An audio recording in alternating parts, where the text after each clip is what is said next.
your Talking Cafe on a very warm 20th of July. My name's Dan and I'm a village agent, part of the Sedgemoor team of the Community Council for Somerset. And it's my pleasure to welcome Sarah Stillwell to the Talking Cafe today, who's part of Somerset's homeless and housing team.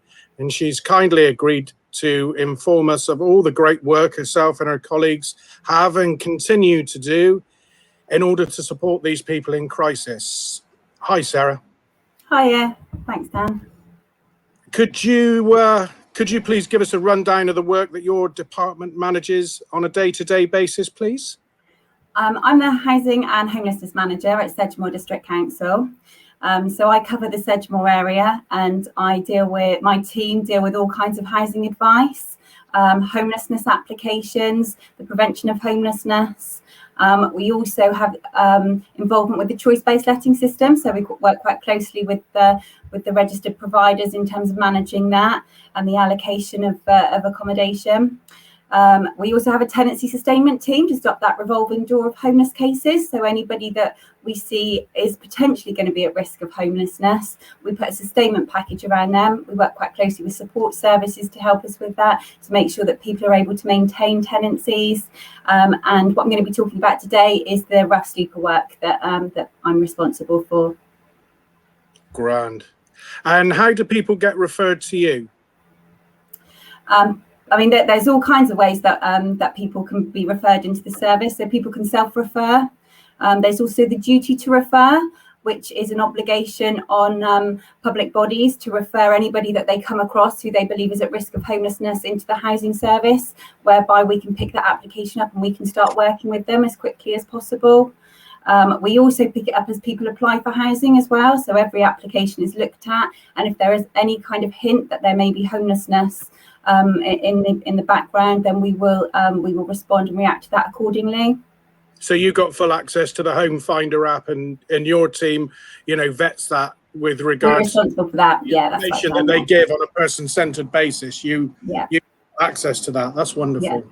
Yeah. And COVID, has that affected your role in a huge way?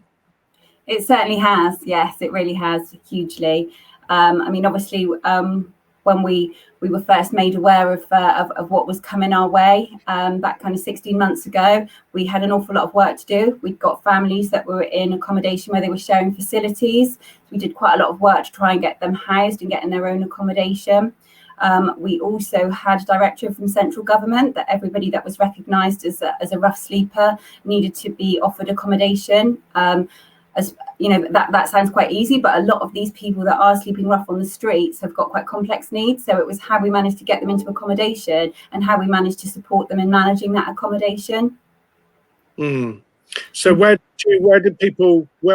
did you manage to get around that? How did you manage to engineer an outcome for all these? Obviously you were dealing with people on a person-centered basis. How did you manage to overcome these obstacles that were in your way? We've been very fortunate in Sedgemoor, so we've got an outreach service. So the outreach service have been fantastic in kind of getting intelligence to us so that we can then build up relationships with these individuals. So our outreach service support us with that.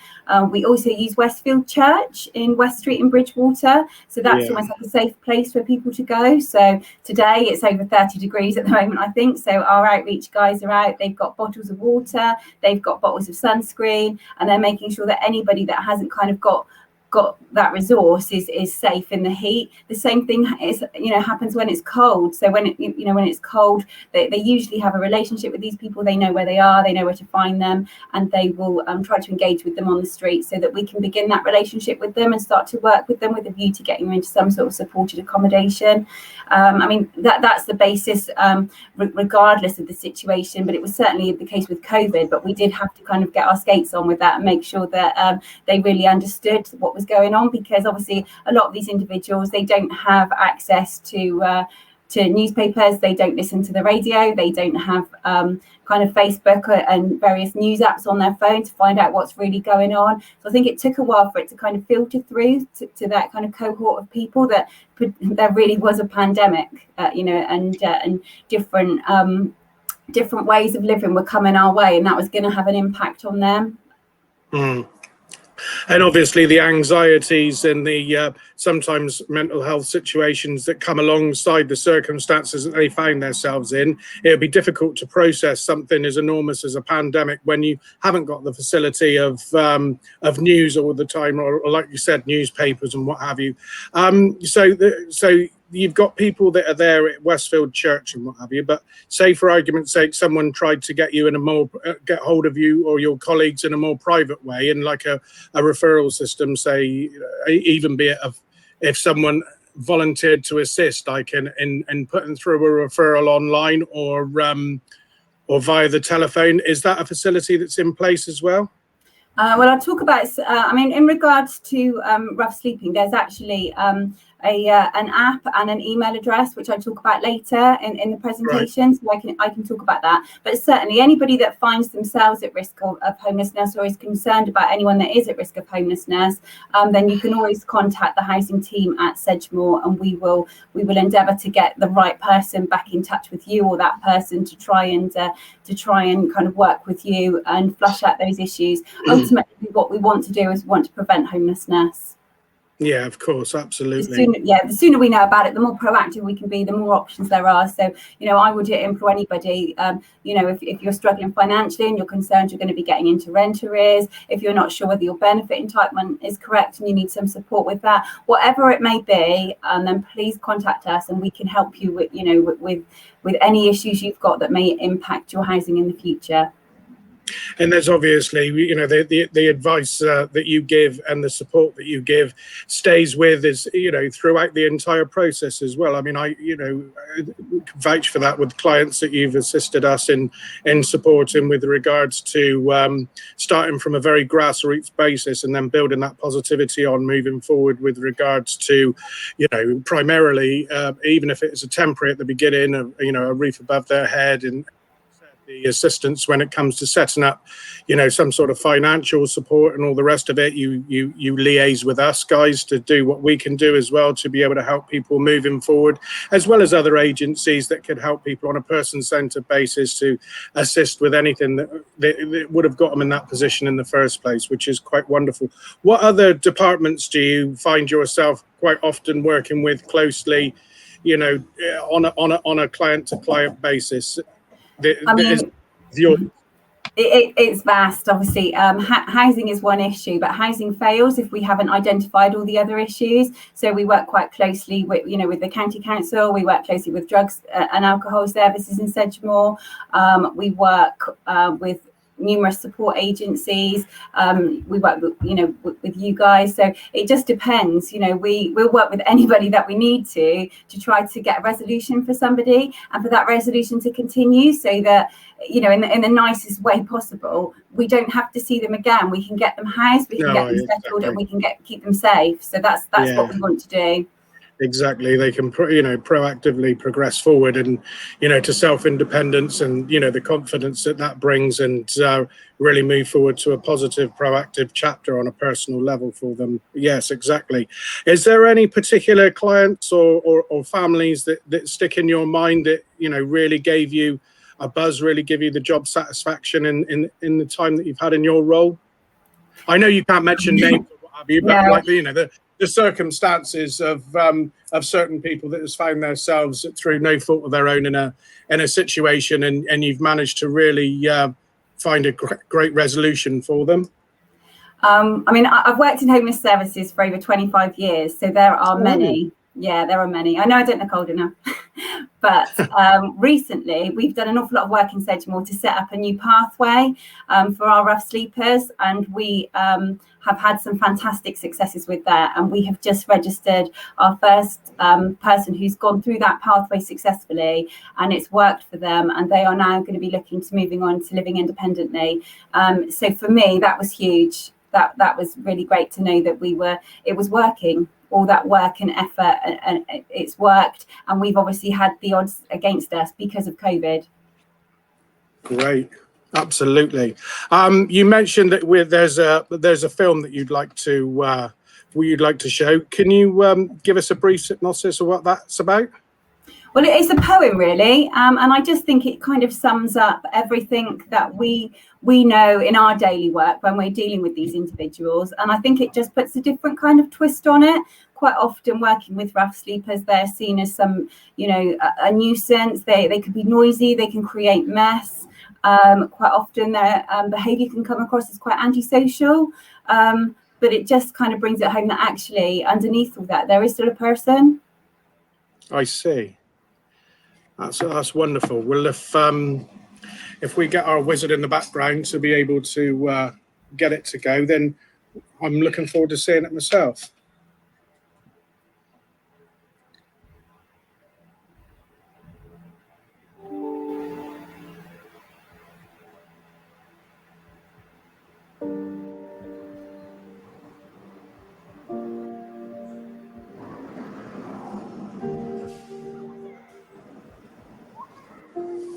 When I took my first breath, I cried just like you. My hands were so small, my eyes big and blue. My dad's pride and joy, he would hold me so tight. My mum, she adored me, her smile so bright. I grew stronger, like you did. I crawled on all fours, for we started the same, as my soul is like yours. Just like you, I was born with the world at my feet. Now you live in a house, and I live on the street. I don't really know when my story unravelled. While you lived, and you loved, and you worked, and you travelled. I can point to some moments of really bad luck, or when things were okay, yet I hit self-destruct. But I am what I am. I'm not looking to blame. I just want you to see that deep down we're the same. Your smile may be brighter, your belly is full, but the light inside you shines in me, only double.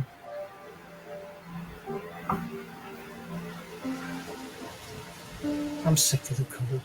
I can't get any wetter. I want to be safe and I want to get better. But it's not quite as simple as making a choice. Try being heard when you don't have a voice. When you're feared by young children who think you are bad. When the people walk past you presuming you're mad. When the drugs drag you down as they race through your vein. When that's better than thinking and feeling the pain.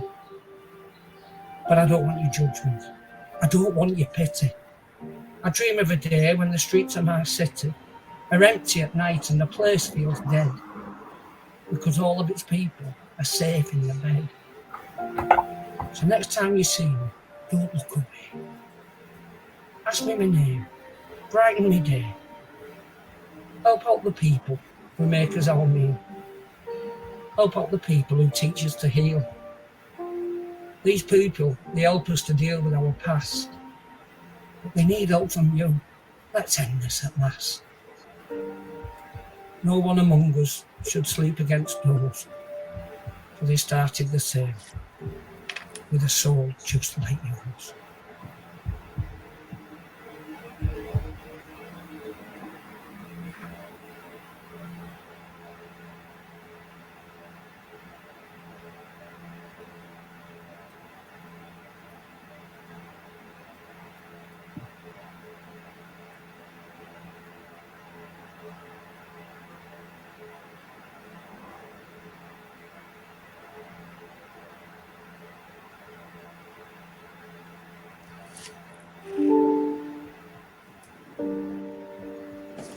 Fantastic. Yeah, it's quite poignant, isn't it? Yeah, and it touches just about everything on a, you know, on an emotional and psychological level to try and think along the lines of a non-judgmental, more proactive kind of sense and response when you see people in such a circumstance as this. It's it's great. It's absolutely fantastic. Thank you for bringing that to the Talking Cafe, and I'm really, really grateful for the time that you've given us as well, and the information that you've given us. And I sincerely hope that anyone who's find themselves in a situation, may find themselves in a situation, or a loved one, a parent, a friend, a sibling, or what have you, that thinks that anyone may be at risk of finding themselves in a situation like this, would be able to gain the information that you've given in this talking cafe, and use it productively, like you said, to try and stop it before it happens, or if it has happened, keep that circumstances, that experience as short as possible. So thank you very, very much for your time, Sarah. I'm really, really grateful for you to come to the Talking Cafe and speak to us today. Yeah, and if anybody is worried about anybody that they think might be sleeping rough, then there is Street Link. So those Street Link reports, they come through to our outreach service, and they will make contact with those individuals and try to get them to engage with services and make sure that they're safe and well. So I would suggest that if anybody's concerned, there's always Street Link. There's an option on Street Link that you can refer people, that you can ask for feedback. So if you report somebody and you're worried about that person and you want to know that they've been seen and that they've been safe, you can ask for feedback, and the outreach services will come back to you with a response as to what they did next. Excellent. That's wonderful. That's great. And that's up on our screen now. If anyone needs that information, then please use it, and avoid the stress and anxiety of the homeless situation. That's great. Make sure that people get routed to the correct kind of option as well. So I know we have a lot of people that kind of want to help themselves, but I mean, a lot of the work that we've done with rough sleepers has made sure that they've had COVID vaccinations, they've had dentistry care, all those things. So by making the local authority aware, we can make sure that those services really do get out to them. So it's really important that we're part of that kind of response. Yeah, absolutely. It's nice and reassuring to know that there is, like you said, many links and pathways, online and otherwise, that you'd be able to get that information and then, help that person as soon as you possibly can, before there's so many other things that you may need to help with as well, before those even, those situations even occur. So that's fantastic. That's wonderful. Thank you so much, Sarah. I'm really grateful. Thanks very much. Wonderful. You take care. You too. Thank you.